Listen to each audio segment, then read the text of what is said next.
So what's up, Sean? How are you? Thanks, man, for coming on. I'm not too bad, man. Thanks for having me on. Yeah. So, I know I asked you already. You had a fight last week, was it, or the week before? Yeah, just God, I'm lost on what today's date is. Today's the 20th, The 19th or 19th. 19th. 19th. Yeah, so just 8 days ago, September 11th. Yeah, Yeah. I will say, our fight, like as you said, Thailand is on lockdown. Like there's nobody in or out. So like our fights and sports, like that's all yeah. going away as normal. Well, you're allowed in, but it's a case of quarantine is so damn expensive here. Like ridiculously, you're talking about 1,500 euros to quarantine. And quarantine here isn't like at home. You literally have to quarantine a location of the government's choice, and you're not allowed to leave the room. Fuck yeah, that's a lot different to here. Yeah, so it's pretty strict here. Yeah. Here it's fill out a form, and it would be nice if Yeah, just if you did and try and tell regularly the truth. at home, house full of people. That's pretty much it. But yeah, but it's great. Obviously, like your gym and all that's open. Like everything's running as normal, like that. Uh, I wouldn't say as normal as I said. People really aren't allowed in the country because it's so hard. So the country or the whole country, I won't lie, but it's kind of can't. It's gone back to its originality. It's just Thai people here. It's tourism just doesn't exist at the moment. So I'm on an island at the moment, and the population is literally not even half. There's a handful of people here. To drive down the street, it's something like out of Resident Evil. A lot of the shops and businesses have just left, boarded up, can't afford it anymore. Jesus, I suppose like that. Like it's not like a lot of those businesses would have been booming even beforehand. I suppose, is it? No, a lot of the locals here would live literally like people have savings at home, but life here is just you live like usually week to week, if not month to month. So people can't afford for a business to close for a month, nor mind a few months, nearly close to a year now, like, you know? Yeah, yeah, it's not So great their at all. only option is just to close up and literally leave the island. Yeah. But look, actually, I want to take it back. Actually, how did you get started? How did you get started in Muay Thai? Where did the journey start for you? Um, I think watching Teenage Mutant Ninja Turtles as a kid was probably a big factor. No, I even said about one championship. I don't come from a sporting background. Um, yeah, I literally, if my buddies were all playing soccer, I was probably the kid that was last to be picked to be on the team, you know.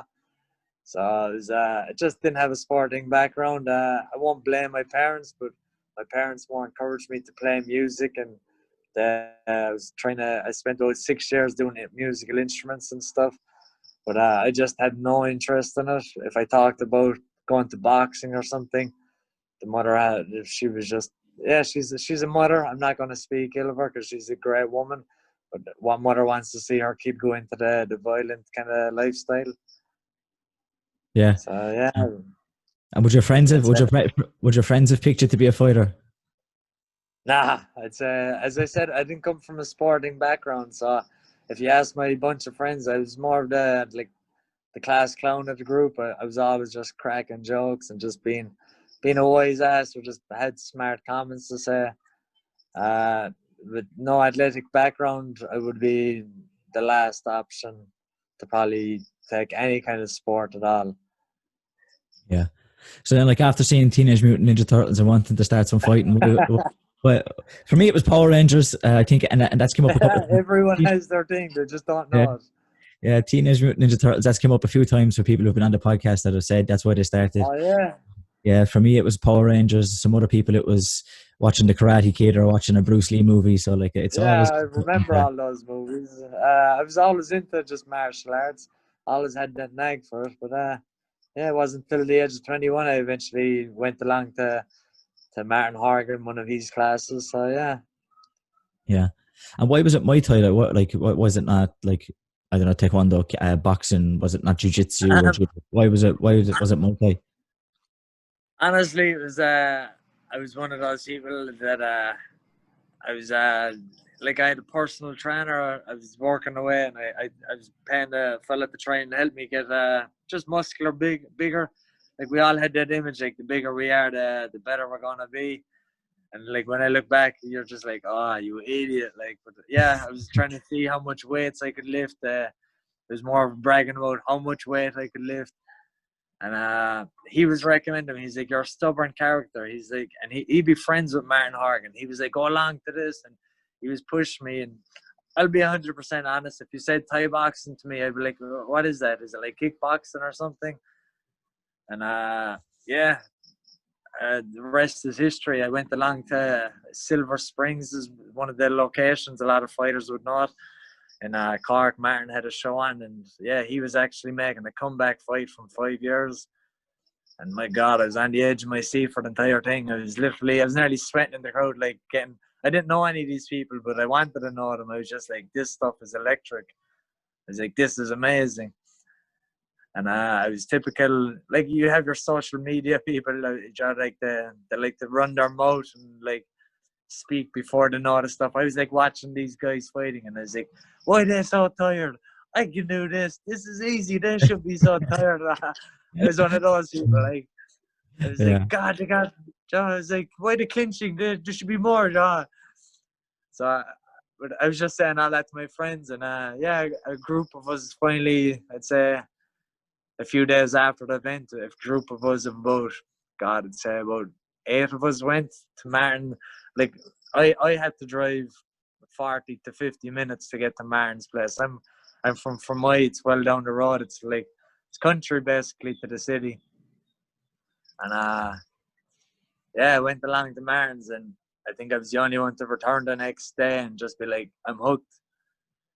I can't get enough of it. I had one round, and my buddy takes the piss out of me to this day. He says, I'll never forget your face. You did one round in pads, and you were like nearly having a heart attack. You were like, this thing is so hard. Like my hands were just shaking. My legs were wobbly. I was just like, what is going on? Like anyone who kind of does normal exercise, like martial arts exercise will tell you. I was doing some weight training, and that can't prepare anything for what you're doing when you just have no cardio, basically. Yeah. It's like that. Yeah, you think you're fit, like till you start to have it, like you say, hitting pads and stuff like that. And I think sometimes you can, I don't know, it even happens sometimes, like, you know, if you've taken a break from running, or you've taken a break from your kind of fitness kind of style like that, like, you know, if you haven't been going full on, you can sometimes forget how hard it is even yourself. You kind of you have no idea. And then you do it, and you're like, oh my God, I completely underestimated this. Like, I forgot how hard this was. As I said, like what's funny about the situation is I can have fights to this day, and it doesn't matter if it's like close friends or family members that I bring along to the sport. They were similar as me. They didn't know what it was. They're looking at me. They're like, you were a bit tired looking. Do you think you need to do a bit more? And you're like, yeah, you have no idea. You know. So it's just funny that way. So then, did you wait long? Were you training long? Did you wait long before you stepped in and had your first fight? Martin still takes he still takes I was gonna say a piss. I don't know if I can't really curse, but Martin, you can curse away. I know, or that Martin still takes the piss out of me to this day, because I'd say I only showed up on a Tuesday and Thursday night at the time, and I think it was the Thursday night at the end of training, because I come from Miami, a boxing town. Like I know a few friends that could have two weeks, and they'd be put in the ring under like a rough sparring and stuff. And I was like saying to Martin, I was like, so I had my 2 days training job. I kind of saw it. I'm here the week. I was like, any chance you could get me a fight? And honestly, I'd say I didn't even know my name at the time. It took the man about probably a year. He probably still doesn't know my name. He'd be like, you, boy over there in the corner. What's your name? So yeah, it was just I was looking for a fight after a week's training. I didn't know what it really was. I was just like, I want in on this. Sign me up. Yeah. So how long then was it? Like, how long did Martin make you wait? I think I was I had my stubborn attitude. I think I had my first fight. after 4 or 5, about 4 months, yeah, maybe 5, there was an event coming up, and I was like pestering him to get on it, and I think it was just a case like, yeah, go on, and yeah, the rest Yeah. was history. I was hooked after that. I was hooked after training. I was like, this Yeah. is a challenge accepted. Yeah. The fight made you, did it feel like after the first fight that, yeah, this is what you were looking for? Kind of, there was a kind of that thing of, yeah, this was it. This is what I saw then in the Silver Springs. I've tried. There was a couple of friends came up with me. I've tried to get onto them because back then it was, like not iPhones or anything, but fuck, we all had phones, and it was a case of I was trying to get pictures from the event, and it was like I'll never forget it because we had the big like sparring gloves on and stuff because it was only a C-class fight, and it wasn't anything beautiful to watch. We just went in, and I know the guy, Martin turned around and he said, this guy's had a few fights already. And I was just like, I don't care. I went in there, I won it.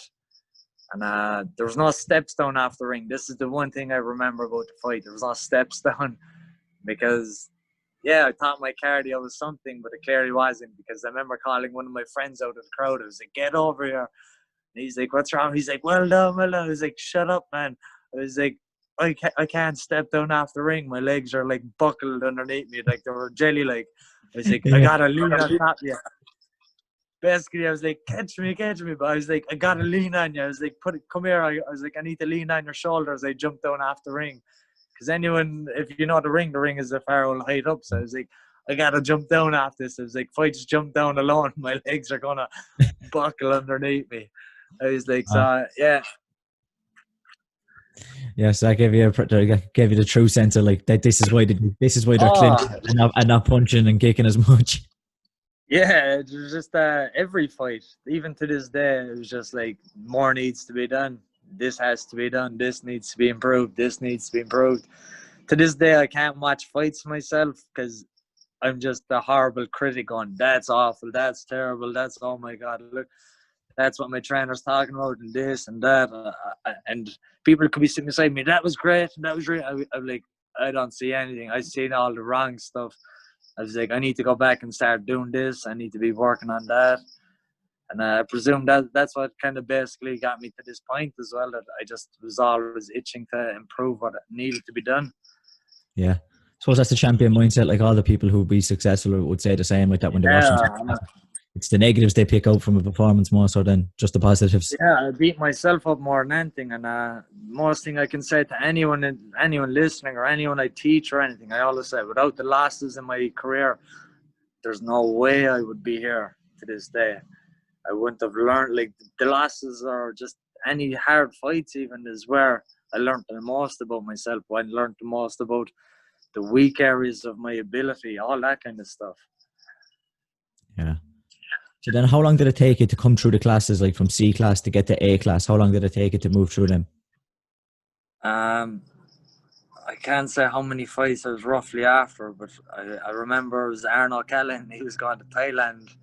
He was getting in preparation, and he was like, do you want to come along? And I was just like, fuck it, why not? Like, to be honest, I couldn't even point it out where Thailand was on the map. Like, it was proper just, yeah, why not? Let's go. And yeah, jumped on a plane, came over here. I'd say we weren't not even 2 years in it, just under 2 years. And yeah, I came over to Thailand and had my first day class fight over here. And I did everything to prove myself to the trainers because they were like, you're not ready. And I was like, before I was there, like I took a 3-month visa, and I was like, before we leave this place, I'm going to get them to say I'm ready to have a fight. So yeah, that worked out the way then. So especially the fact like an Irish guy coming over here to Thailand, they definitely, and I like how many would they see passing through the gyms? Like they could, like, you know. Ridiculous, man. Like literally, just the whole routine. I went from a guy not training at not any sport at all to when I arrived there, we used to wake up at like 5:30 in the morning to maybe 6. We used to go for a 10K. And then they were like, that's not good enough. And they were like, join the fighters going. So we went from 15-kilometer runs in the morning So before training, we'd get back and like if that wasn't hard enough, they'd be like going knee the bag, kick the bag, okay, sparring, pad work, all that, and then that was your morning session done, and then onto the evening class, and it's still the same. And what was the atmosphere then like fighting like the fight in Thailand compared to maybe Ireland? Well, since I've been here, it is a sport at the end of the day, but not so much here. It's literally every night of the week here. There's fights on every night, which is be unusual for people at home.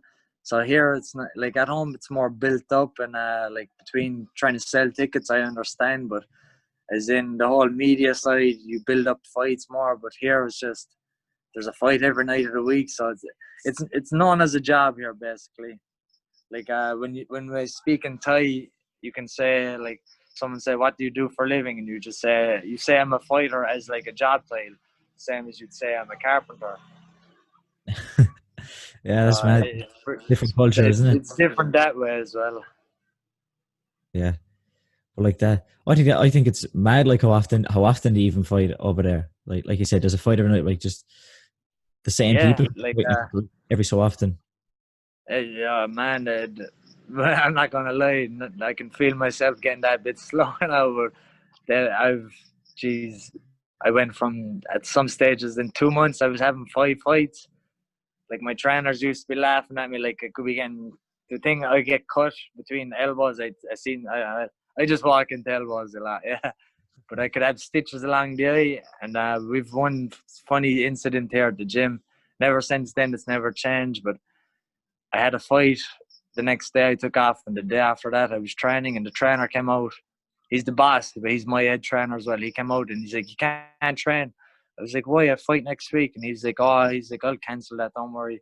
He's like, "You can't train with stitches." I was like, No. I was like, I'll fight. Don't worry about it. And he's like, all right. He's like, "But you can't train with stitches." So he sent me back into my room. I live at the gym, like, and I'd say I was 10 minutes later, I was out hitting the bag again. He's like, "What are you doing?" And as soon as I turned around to talk to him, he just walked away because I was after getting my nail clippers and clipped all my stitches and pulled them out. And I was like, "I have no stitches. I can train." You said if I have stitches, I can't train. So yeah, I took them out just so I could train. And yeah, I suppose that it's shows still a the habit to this dedication. day. Literally, when people get stitches at the gym or anything, they all just go to Sean. He's a professional at taking them out. I just take out my nail clippers and yeah, I just clip them and I pull them out. To this day, even the fight a few days back, I took the stitches out in the nail clippers. Trust the old nail clippers, can't beat it. You had quite a few stitches, I think. Did you last day after your last fight there recently? I saw a picture. You had a couple of patches. Yeah, it was, I wouldn't say big cuts or anything. They're actually little cuts. I was surprised when the doctor told me that. I was trying to tell him. I was like, "How many do I have?" He was like, "Oh, about 50." I was like, "I need a number." I was like, "I got to tell the people following me how many I got." And I was like, "I also like to keep count." And from what I counted, there was about 37. But because of the organization, one, they paid for like a top class plastic surgeon. So like usually when you get stitches, they put it through and tie a knot off, and that's one stitch. Whereas this fella stitched it like a bit of clothing, and it continuously went through. So like when I cut this one, I just pulled from the other end, and you just seen it unravel through the whole skin. So yeah, it was he did a good job, but it was a case of you could see there was like about 10 in such a little area where normally you'd only get like 4 maybe. Okay. So what that was I think it was 37 I got in the last fight, but yeah, as I said, usually you probably only get probably about 10 or something. Yeah, about 1. So 1 is the place to get cut, is it? They give you the good side. Well, I wouldn't say it's the place to get cut because someone passed the comment and went, what bonus do you get for your cuts? Because a lot of the stadiums here in Thailand pay for stitching. And one don't pay for stitching. I was like, if they did, I'd be cleaning up with the money. I said I'd be after making more money from the stitching than I did the fight. So look, it pays the bills, like. I always said to the mother, I could be doing worse with my life. I was like, Yeah. So then, like, you won the. When did you decide? Sorry, when did you decide to move to Thailand? Then, instead, like after it was. well, it was a case of it became nearly a yearly thing now, where I was working, and come the winter seasons from the month of like either December or January, every month, every year, or all those years when it came around that time of year or winter time, I was on a plane to Thailand, because I was usually building or something, and then I got a job in an activity place, because that'd be yearly based kind of activities. Like we were doing kayaking, all that kind of stuff, and orienteering. So come the winter seasons, you rarely had people out, just school trips and stuff. So it was perfect time for me to disappear. And I was doing it every year for 3 months, because I would get the 3-month visa. And it was a case of when I came, I took off to Australia for a bit, like half the country did there at one stage when the recession hit. And when I was coming back, I stopped in Thailand. And I remember the owner just said to me, he's like, how long are you staying with us this time? I said, to be honest, I was like, I built up a bit of money on Australia, and I was like, the minute that gets low, I'll book a flight out here. And he just offered me the sponsorship. He went, don't worry about it, so he's like, look, I'm happy to offer you a place here at the gym. He's like, I know what you do. I know how hard you work. He just knew me. He knew I wasn't your average, like I was going to say, Farang. I'm like foreigner coming through. And yeah, he knew I just wasn't here for a picture or two. He knew I was here for the legit reason, just to train, improve, and fight. So, you just stayed. What did the mother make of that? I told her I'd be home. I told her I'd be home in 3 months. That was like 5 years ago. So yeah, I hope the kettle wasn't on. And do you get home much now? Every year I'm gonna say, yeah, I always made a mission getting home. I always did get home between I'd usually be on Martin shows and stuff. And so it was great. I got home to not only fight, I got home to do some business, and got home to see all the family. And that was every couple of months nearly. There was always something happening in Europe that I could just get on a plane and fly into Ireland. But obviously with COVID now, I don't think I'll be able to see home at all this year, which kind of has its downer moments. But life goes on. We're not going to sit here and cry about it. Yeah. And so then, but like you said, you've had a couple of fights in that in Europe. Like, so I understand you fought for the WBC belt in Ireland in Neptune, wasn't it? Yeah, yeah. And how was that experience coming home to fight in Neptune? Home crowd. Oh man, that's the cherry on top every time. You kind of, as I said, like I went from fighting nearly every week, 2 weeks here, to if I wasn't fighting every month. The whole sense of it here is, as I said, it's just another day of the life here.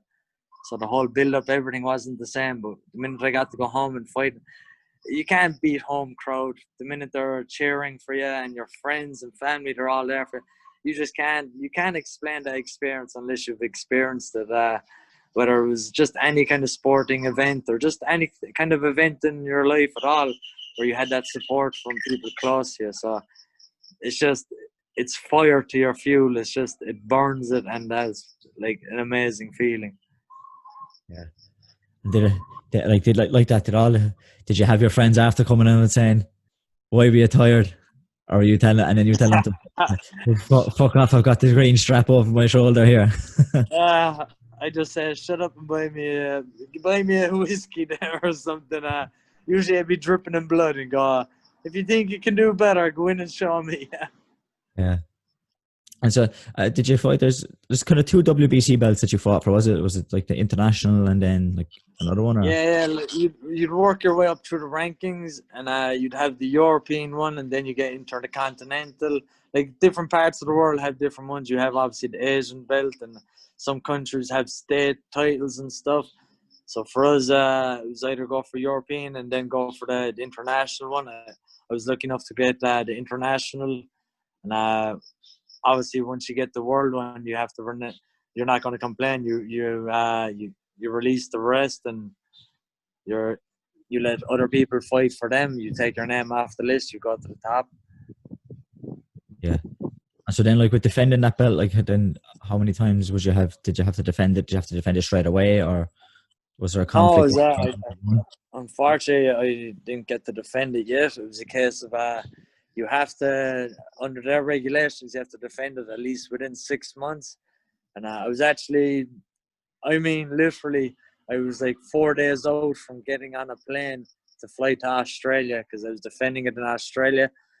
And COVID hit. Between people were saying countries, America was obviously first to close and stuff, and then you were hearing all these other rumors, and like Australia started getting it hard, and then they were like literally day by day they were like, oh no, you can't have crowds of 500 people, and they were like, okay, we'll have to reduce the crowd at the thing, and a lot of the fights were slowly getting cancelled, but we were main events, so they were going to still train, because I feel pity to the promoter who put us on.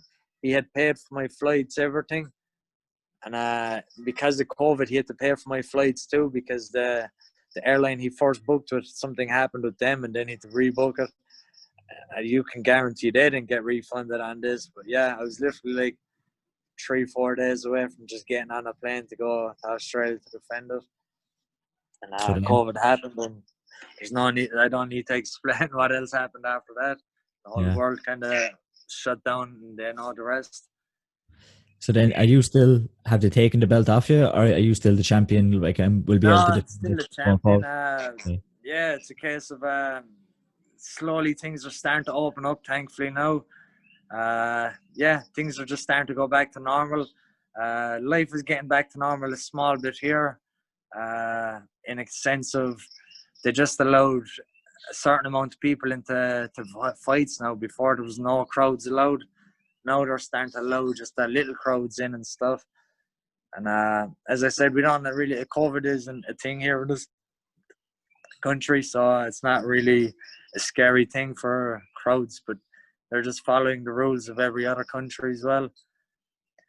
But slowly all the countries are starting to come back into, I think Australia even announced that are having shows now in their states again, because there's a few countries slowly starting to get back into the swing of things. Even Ireland, they were saying announcements hopefully coming soon and stuff. Yeah, we got yesterday Dublin, kind of, because there's like this 5 stages. We're all at level 2. Level 1 is the best. Dublin got level pushed back 3 now. Yeah, but the rest of the country, I think it's up to 200 people on outdoor events. That's not going to pay a lot of fighters as well. No, indoor is still very limited, which but even when they reduced down, like we did have where we could train in groups of 10, and then they reduced that back to 6.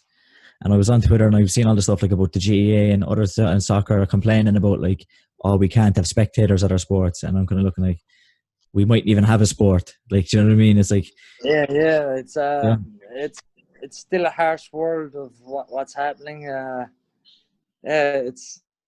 We're still in a hard situation, and it's scary to talk about it. But phase 2, kind of, people said it would happen, and it seems like it's going down that route. Yeah, like that. Hopefully, we'll manage it a bit better. Like we won't have to close everything down. And kind of. Let's not scare the listeners now. Well, yeah. So then, with the WBC belt, is there a conflict or anything there about one? Like, I think one have their own belt, don't they? So, like, is there any conflict there? Usually every promotions have their own belts. WBC is just probably, everyone just knows it, the famous green belt from the Boxing Association, and Muay Thai slowly ease their way into that. And every organization usually has their, like, you have UFC, they have their own branded titles. One has their own branded titles, like Bellator, all those. Everything has their own. So yeah, it's simply like that. Some organizations will actually work with others and allow them to fight in their shows. Usually people are happy to let like WBC fight in their events. But I think one are strictly same as like UFC. They're just gonna stick with their own thing. Yeah, but one are happy for you to go and defend the WBC belt on other shows. Yeah. Sure. Most of the fighters, if you're aware of them, they're still fighting in all the other big stadiums here in Thailand. It's a case of we're not exactly, we are bound by contracts and stuff, and they get a lot of input from where we go. But if it's still a high like WBC, you can't get much higher on that one as well. So they're not gonna talk bad about that. Yeah. So then, like with one, was that just like, because obviously you fought with one a few weeks ago, was that just like the one fight? Like, do you kind of sign a contract at one fight at a time, or did they sign you for 3, 4 No, fights? it was a couple of fights contract. Yeah. So happy out, keep me going on with that. Yeah. On to the next one. Get the better result now. Next one. Yeah. And how do you find fighting with I think they use is it the 4-ounce gloves, like more so MMA gloves? It's MMA gloves. Yeah, it's a game changer. Usually after fights, you wake up and your legs are all stiff in your body, and you're like, ooh. You wake up after this and you're just holding your face, going, oh Jesus, is my nose over here? Yeah.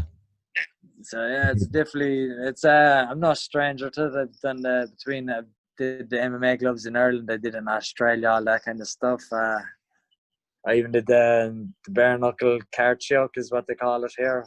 It's where you just wrap your hands in the hand wrap, or it's a little fine rope. You wrap your hands in it here and you just fight with that, which it's worse than the MMA gloves because you get little rope burns from the punches. Like, yeah, that's fucked up. Like that, just the rope. I always think that them ones is bad. You might as well be fighting like. Yeah, well, people say, they're like, Jesus, what got you into that for? And I was like, well, you got to be a small bit mad in the head to be just doing it full stop. So I was like, you're not going to get, yeah. Would you ever think, have you ever tried it? Would you think about looking at something like MMA, or is it strictly you want to stick with Muay Thai and be as successful as you can? Honestly, and it's probably a very common question, I guess. MMA is something I would definitely like to look into before, but it's a case of, I started Thai boxing at 21. Everyone says to me I was a late bloomer with that, but I pushed through it. I pushed through to prove people wrong. MMA, it's like every sport. I'm still a student of Muay Thai. I'm still learning. I'm happy to admit it. I said, it's my opinion of any martial arts is you can never learn it all. There's always something to be learned. If you say you know everything, you're just an idiot, man. Like there's something you can always learn in every martial art. So I'm still a student here. I'm still learning. That's the beautiful thing about being in this land of Thailand as well. You're always meeting new trainers coming through, or new fighters, and they've always something new to add to your list of knowledge. And it's like MMA. I can't just rock up in it and expect to just pick it up after a month or two, even a year. I'm not gonna, like, it is a martial art. Like, you have all the wrestling and stuff, and that's a whole just. I'll have to take a step back from Muay Thai, if you understand what I'm saying. To acknowledge one, I always commit myself to one thing. If I'm in it, I'm in it. That's it. I'm not gonna half-arse do something. It's like, hey, look, if I'm in this, you're getting all of me. That's it. So yeah, if I'm in Thai boxing, I need to just focus my head on it. But look, if I was younger, and if I was younger, it would be a different story. But unfortunately, the clock is against us. Yeah, but I think like that, like there's nothing to say you can't have, like, you're having a career in Muay Thai. I think, and there is that thing, like, I don't think you have to go to MMA. Sometimes this idea that you have to go to MMA, but you don't. Like, you can have a career, and a successful career in your given martial art and your sport, and that can be it. Like, you can stand on its own. Yeah. Thankfully, since one came along, anyone starting Muay Thai, the wages aren't too great. You'll never see a Muay Thai boxer driving a Ferrari. But, thankfully, since one came along, they're really giving us the recognition that, I'm not going to say we do deserve it, but we do put in a lot of hard work. We do have a lot of grueling fights. I'm not trying to say anything bad about MMA, but I'm just saying we do work as hard as them. We do deserve the same recognition. We do deserve to be up there. Just because we don't do the submissions, we still stand and tread just like they do, but we just don't get recognized for it. Yeah, I suppose as well as good. I suppose that's maybe the fact that the pay isn't, massive money. That's also why people fight so often. I suppose like if the pay was managed to go up, you'd see people fight less, and they'd maybe end up taking less damage then. Well, yeah. I think there's multiple reasons we could talk for hours about why the money isn't too great. Yeah. I mean, a country with millions of people ready to fight tonight for not even half the price, if you ask them, because of COVID or restricted so many people from fighting. And it's a case of people, if you're not going to fight for that price, they'll go, we'll find someone else. Yeah. So then, like, I know you've mentioned some bit about your training there already, but like, how many sessions would you have in a day, and like, how would that be mixed up? Like, would you do much strength and conditioning training, much running, or is it mostly Muay Thai training? Every day, man. Sundays are our only day off, my relaxed day. Apart from that, it's 6 days of the week, at least 6 hours a day. Start in the morning, 10K run, back to training. Training going for at least 2 hours, and then nap time. Never too old for a nap. You go relax, and then later in that evening, you go for only about a 4 or 5K run, and straight into training again. Every day sparring, clinching, pad work, condition, everything every day. When you come to Thailand, you have so many sport professionals, or just so many people in the sport world that have talked bad about the whole the whole layout of training here, saying it's bad for the body, that muscles should have more like everyone knows you have leg day, then you have chest day and back and jaw, you have arms day. Every day should have, but here it's everything every day. And sports science or whatever way you want to say it, it's usually say that's wrong. But my answer to them is, geez, I wouldn't mind every day being different, because you're in the same routine every day. But it's a case of, we've all heard the expression, if it's not broken, why fix it? Yeah. They're clearly the best in the world, Thai people, at what they do. Their stand-up fighting is phenomenal to watch upon them, to some of the stuff they can master and do. So look, they're not doing something wrong. They're clearly doing something right. So who am I to say this isn't the right way of doing things? Yeah, I suppose like that. Yeah, it's working from, so why change it? And is that something you like? Do you like that routine? Like, is that something you would have always liked? Is that routine of like get up and just train, eat, sleep, repeat? I do like the routine. If you ask me every day, I won't say I like it every different answer every day. But look, that's just, Jesus. I said, it's just become every day to me now. I wake up, literally, my alarm clock goes off 10 minutes before running. I don't eat anything before training, just literally wake up, clean out the system, and running shoes are literally by the door, and that's it. Just literally run out, meet people out at the front, and we start running. That's it. We don't even talk to each other usually because everyone is still half asleep. I suppose it makes it easier in a place like Thailand than trying to do that at home. Oh, shit, yeah. Geez, I remember taking the runs at home. We were either running in the rain, and it was a case of, if you came back from, especially a winter run, usually a run is, the whole idea is to warm you up and get you ready for training. It was a case of, you got warm, you came back from the run, and you changed into your training gear, and you were nearly freezing. You were like, I need to warm up from a warm up. You can't. The cold is different. Yeah. Yeah, even here in Ireland, like when we train in the summer, like I much prefer that idea where you're moving for 5 minutes and the sweat is pissing out of you than to be moving for an hour and trying to heat your toes. There's not. Jeez, I won't have you cursing at me, but like a cold day here is about 25 degrees. Yeah, it's warm here, like. Yeah, the whole country's shut down there. Like, we're up in the 30s nearly every day. I was only talking about this during the week to someone, like seasons, like, so we have 4 seasons at home between spring, summer, autumn, winter. Here it's only summer season and rain season, like wet season they call it. And wet season is only about 3 months. So, and even in wet season, if you went out in the rain, you could still nearly get burnt, you know. Yeah. I went. Like it's warm rain. And what are the months of the wet season? Is the like winter time, kind of December time? We're actually coming up to, like, it's raining a lot today.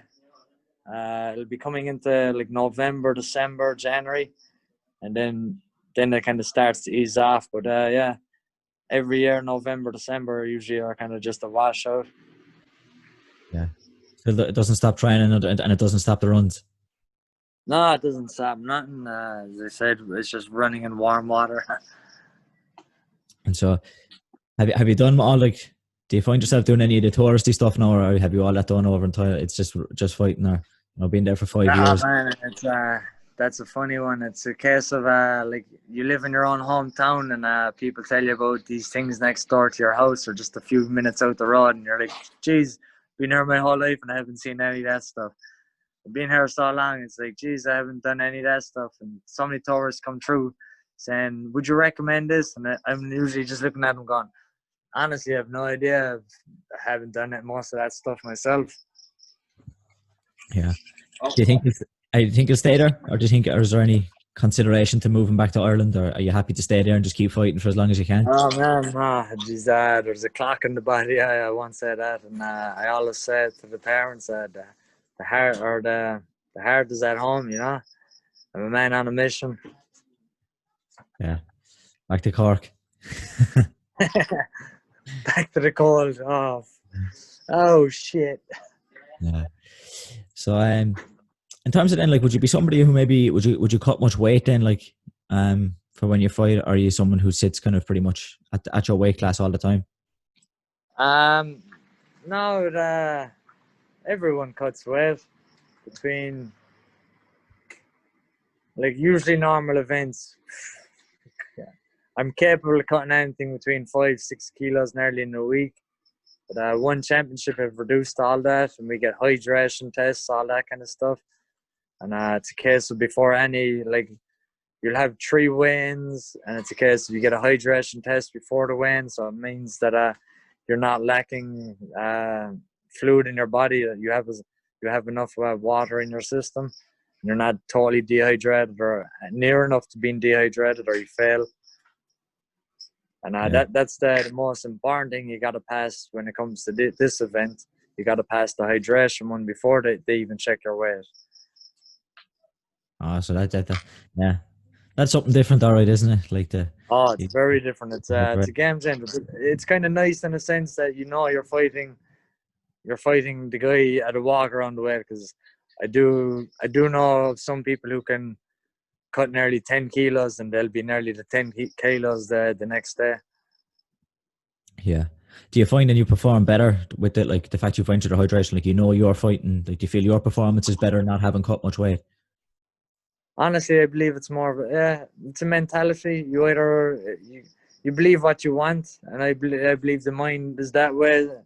If you believe something is bad luck, that's the way it is going to be in your head. But it's not something I think about going into the fight or anything. I'm in my zone. That's just the way it is. Your own mentalities. Everyone is different. If you believe, as I said, if you believe something is lucky in life or bad luck in life, like, I refuse to have a routine the day of the fight or anything, because then you're putting that in your head. If you don't do it, you're in a bad luck now because you didn't do your normal routine.